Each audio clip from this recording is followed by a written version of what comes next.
and it was just a tremendous performance on both sides of the football. For sure. John McMullen from the Sports Network. We've been talking Browns, NFL, and all of that. And my last question, outside of the Browns, because you mentioned it, and I made a note, and then we got away from it. We're talking about quarterbacks getting hurt, and we brought up Carson Palmer. I know Stanton did a good job and filling in and all that. What do you think, man? How much? I mean, obviously it's going to change the way the season goes there, but what a great start to the season. I mean, what do you think? The ability of them to next man up, and what do you think Arizona does here in the wake of that? Of course, tragic that happens to them just as they're really they got him back and they got things cooking on that offense, and then bam. But it goes to show you, it doesn't matter if you're 7-1, if you're on the top of the world, your quarterback can go down just like that.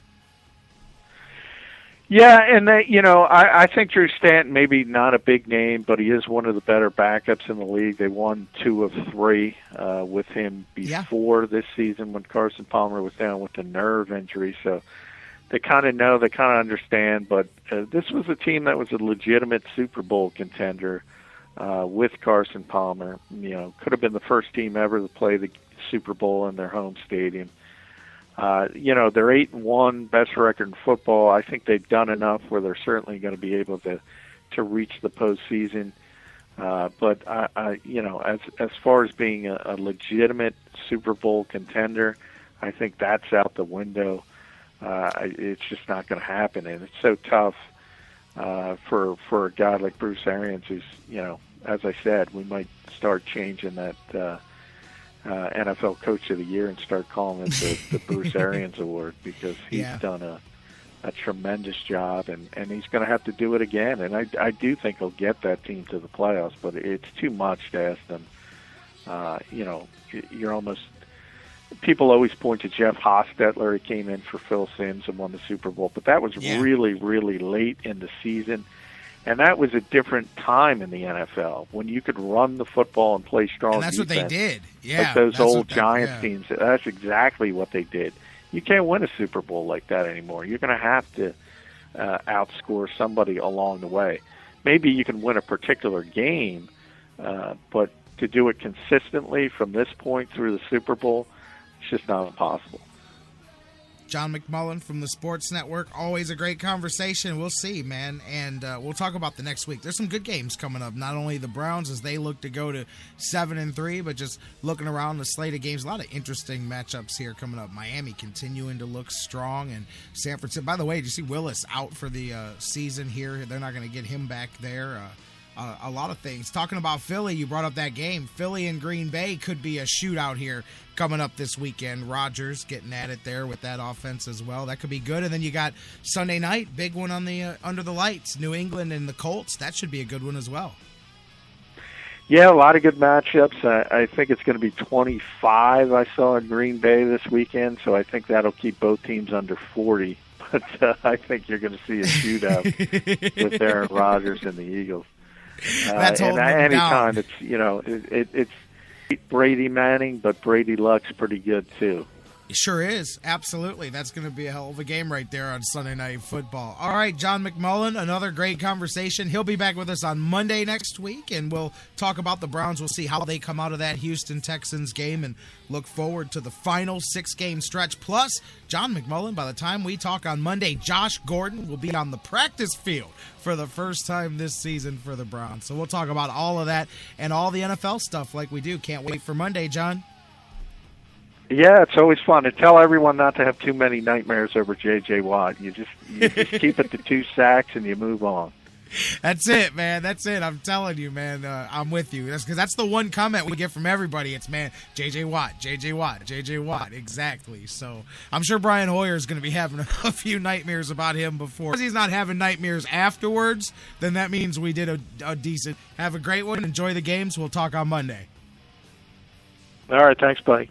You got it. Always a great time. John McMullen from the Sports Network. Hit him up on Twitter at JF McMullen. Check him out, thesportsnetwork.com. He's also syndicated in columns in newspapers around the country. And he's here every Monday. I know it's Wednesday. He's usually here on Mondays, here on The Fix. Speaking of Mondays and Wednesdays, that's when my next guest joins us. Let's talk Buckeyes and Browns and keep the conversation rolling with Dan Wismar of the Cleveland Fan. He joins us next here on The Fix.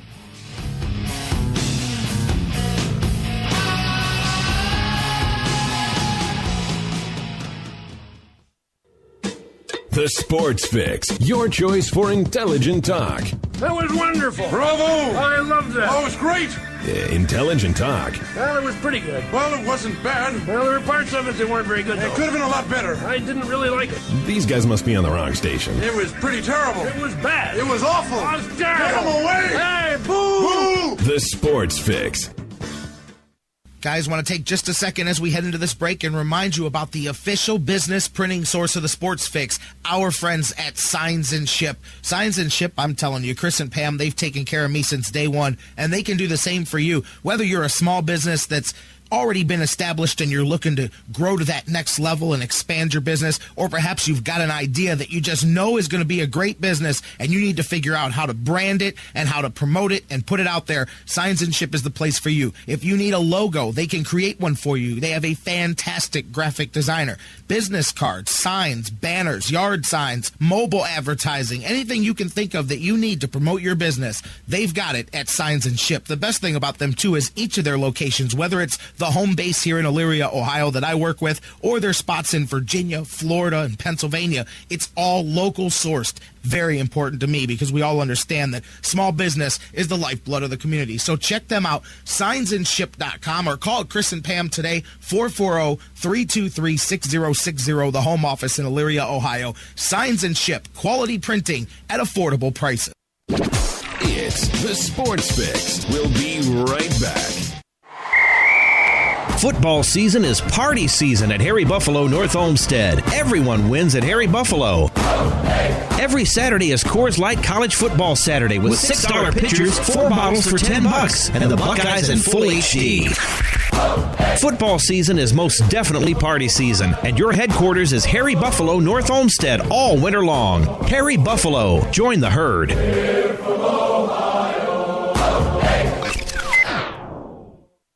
Hey everybody, listen up. Listen up, guys. Hey guys, listen up. No one should ever hit a woman. Not their wife, not their girlfriend, not their date. No woman should have to fear violence, especially not from someone they know and trust. But that's the reality for too many women. We have to change it. It's up to each of us, because even one is too many. Violence against women hurts all of us. Growing up, I was ashamed and afraid of my father when he abused my mom.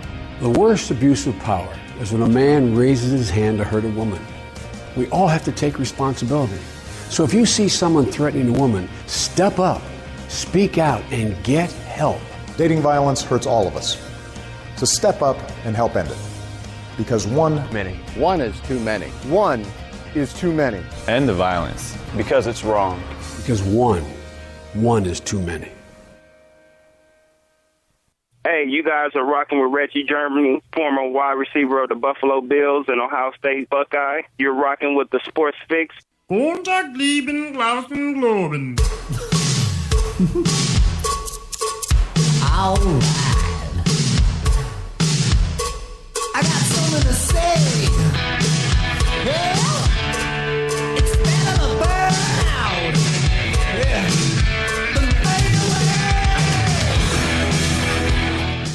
Welcome back to the Sports Fix live across the Sports Fix Radio Network. Rolling on. Fun show today. Hopefully you guys are enjoying it. Eddy, Jansen, John McMullen already checked in, getting ready to go to the phones once again. My man Dan Wismar from the Cleveland Fan going to join us. We'll talk some Kluber for Cy Young, Buckeyes, Minnesota. Hey, a little bit of help too, as Minny up in 25 in the polls. There's a little tiny budge with a victory there. Actually, we'll talk about the Buckeyes' path here through this playoff field. Can they get into that top 4? They're working on it. Sitting number 8 right now. We'll talk about the Browns too. Does he think they take care of business with the Texans? We'll talk about all of that next with Dan Wismar. You keep it rolling. Questions, comments, all of it on Facebook, on Twitter, facebook.com/thesportsfix. Tweet with us at The Sports Fix, CLE, all one word. And don't forget, you can always email us anytime, day or night, thesportsfix@AOL.com. I'm going to the phones. Dan Wismar's there joining me. Dan, how you doing this afternoon? I am doing great, Jared. Good to be with you.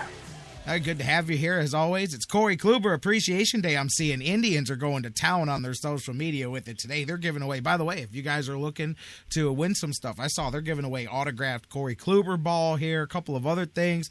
Tribe's having some fun with this here today as the announcement comes out for the Cy Young today. And, I've been bantering back and forth all week about it. Everybody's, got their opinion whether Corey Kluber can overcome the pedigree of King Felix or not.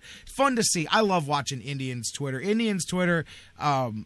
gets fun except during the games. That's when I don't like them. But in the in-between times when they do things like this and when they involve their fan base in the social media, I do like that. And so it's cool to see him go out there and have some fun with this today, whether he wins it or not. My gut tells me he will, man. I know it's easy to go, well, King Felix has got that nickname for a reason. But, man, I think if you look at this whole season, in the numbers that people appreciate the most, I think Corey Kluber's got the better season. Yeah, and I'm here to make the case for Kluber, too. Obviously, not an unbiased observer, but I think there are several things that really make the case for Kluber. And let me just kind of run them down. Yeah. First of all, Jordan Bastian had an article the other day making that case, and if I sound a little bit like I'm ripping off Jordan Bastian, well, frankly, I am.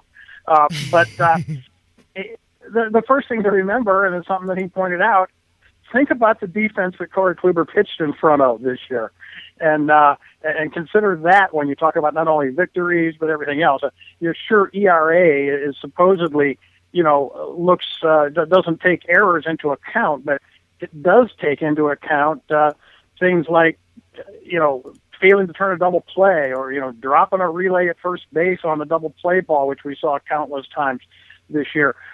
So in general, consider that Kluber played in front of a miserable defense, and that's a factor in his favor. Consider, too, that most of the advanced metrics, I don't know if Cy Young voters are into advanced metrics. You aren't. I'm not, to any great degree, at least not to the extent of some people that we both know.